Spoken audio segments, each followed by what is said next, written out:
Hello, എല്ലാവർക്കും D S കിച്ചണിലേക്ക് സ്വാഗതം. ഇന്ന് ഞാൻ വന്നിട്ടുള്ളത് ചോറിനും പുട്ടിനും ഇടിയപ്പത്തിനും എല്ലാത്തിനും പറ്റുന്ന ഒരു കടലക്കറി ഉണ്ടാക്കുന്ന റെസിപ്പി ആയിട്ടാണ്. അത് എങ്ങനെ ഉണ്ടാക്കാൻ നോക്കാം. പിന്നെ നിങ്ങൾ ആദ്യമായിട്ട് എൻ്റെ ചാനൽ കാണുന്നുണ്ടെങ്കിൽ എല്ലാവരും ഒന്ന് സബ്സ്ക്രൈബ് ചെയ്ത് സപ്പോർട്ട് ചെയ്യണേ. വീഡിയോ ഇഷ്ടപ്പെട്ടാൽ ലൈക്ക് ചെയ്യാനും കമൻറ്റ് ചെയ്യാനും മറക്കല്ലേ. എന്ന റെസിപ്പിയിലേക്ക് പോകാം.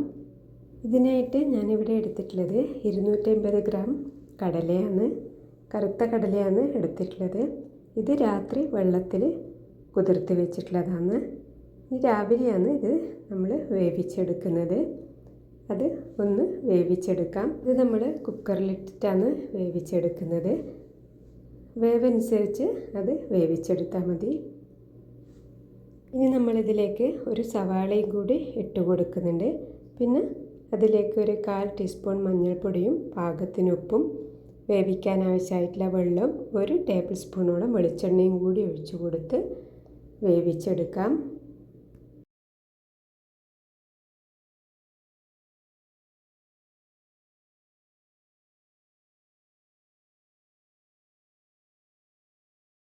ഇതൊന്ന് വെന്ത് വരട്ടെ. കടല ഇപ്പോൾ നല്ലതുപോലെ വെന്ത് വന്നിട്ടുണ്ട്. ആവി പോയി വരട്ടെ. ആ സമയം കൊണ്ട് അരപ്പ് തയ്യാറാക്കാം. അതിലേക്ക് 1/4 മുറി തേങ്ങയും നമ്മൾ വേവിച്ച് വെച്ച കടല 2 ടേബിൾ സ്പൂൺ കടലയും കൂടി ഇട്ട് കൊടുത്ത് നല്ലതുപോലെ അരച്ചെടുക്കണം. ഇനിയിപ്പോൾ ഇതാ ഒരു പാത്രം വെച്ചിട്ടുണ്ട്. അതിലേക്ക് 1.5 ടേബിൾ സ്പൂണോളം വെളിച്ചെണ്ണയാണ് ഒഴിച്ചു കൊടുക്കുന്നുണ്ട്. ഇനി 1/2 ടീസ്പൂണോളം കടുകിട്ട് കൊടുക്കാം. ഇനി ഇതിലേക്ക് നമ്മൾ ഒരു വറ്റൽമുളക് ചെറുതായി മുറിച്ചതും 2 തണ്ട് കറിവേപ്പിലയും കൂടി ഇട്ട് കൊടുക്കുന്നുണ്ട്. അതൊന്ന് മൂത്ത് വന്നതിന് ശേഷം ഇഞ്ചി, പച്ചമുളക്, വെളുത്തുള്ളി, പെരിഞ്ചീരകം ഇത് ചതച്ചതും കൂടി ഇട്ട് കൊടുക്കാം. അതിനുശേഷം അതൊന്ന് മൂപ്പിച്ചെടുക്കണം.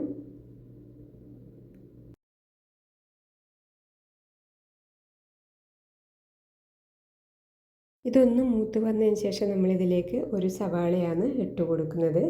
ഇതിട്ട് കൊടുത്ത് ഒന്ന് വഴറ്റിയെടുക്കണം. ഇനിയിപ്പോൾ ഇതാ ഇതിലേക്ക് പൊടികൾ ഇട്ട് കൊടുക്കാം.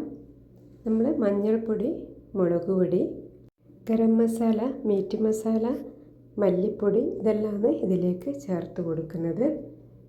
ഇതൊന്ന് ചേർത്ത് കൊടുത്തതിന് ശേഷം നല്ലതുപോലെ ഒന്ന് റോസ്റ്റാക്കി എടുക്കണം. പൊടികളെല്ലാം ഇട്ട് ഒന്ന് റോസ്റ്റായി വന്നതിന് ശേഷം നമ്മൾ അരച്ച് വെച്ച തേങ്ങൻ്റെ മിക്സാണ് ഒഴിച്ചു കൊടുക്കുന്നത്. തേങ്ങയും കടലയും കൂടി അരച്ചതാണ്. കടല അധികം എടുക്കാതെ നോക്കണം. 2 ടേബിൾ സ്പൂൺ മാത്രം എടുത്താൽ മതി. ഇനിയിപ്പോൾ ഇതൊന്ന് പാകത്തിന് ലൂസാക്കി എടുത്തതിന് ശേഷം നമ്മൾ വേവിച്ചെടുത്ത കടലയാണ് ചേർത്ത് കൊടുക്കേണ്ടത്. ഇതും കൂടി ചേർത്ത് കൊടുത്ത് നല്ലതുപോലെ ഒന്ന് തിളച്ച് സെറ്റായി വരട്ടെ. കറിയെല്ലാം പാകത്തിന് തിളച്ച് കുറുകി വന്നതിന് ശേഷം നമ്മളിതിലേക്ക് ലാസ്റ്റ് കുറച്ച് മല്ലിയിലയും കൂടിയിട്ട് ഒന്ന് തിളപ്പിച്ചെടുക്കണം. അപ്പോൾ ഇത് എല്ലാത്തിനും പറ്റിയ ഒരു കടലക്കറിയാണിത്. നിങ്ങളെല്ലാവരും ട്രൈ ചെയ്ത് നോക്കിക്കോളൂ കേട്ടോ. എന്നാൽ അടുത്ത റെസിപ്പിയുമായി അടുത്ത വീഡിയോയിൽ കാണാം.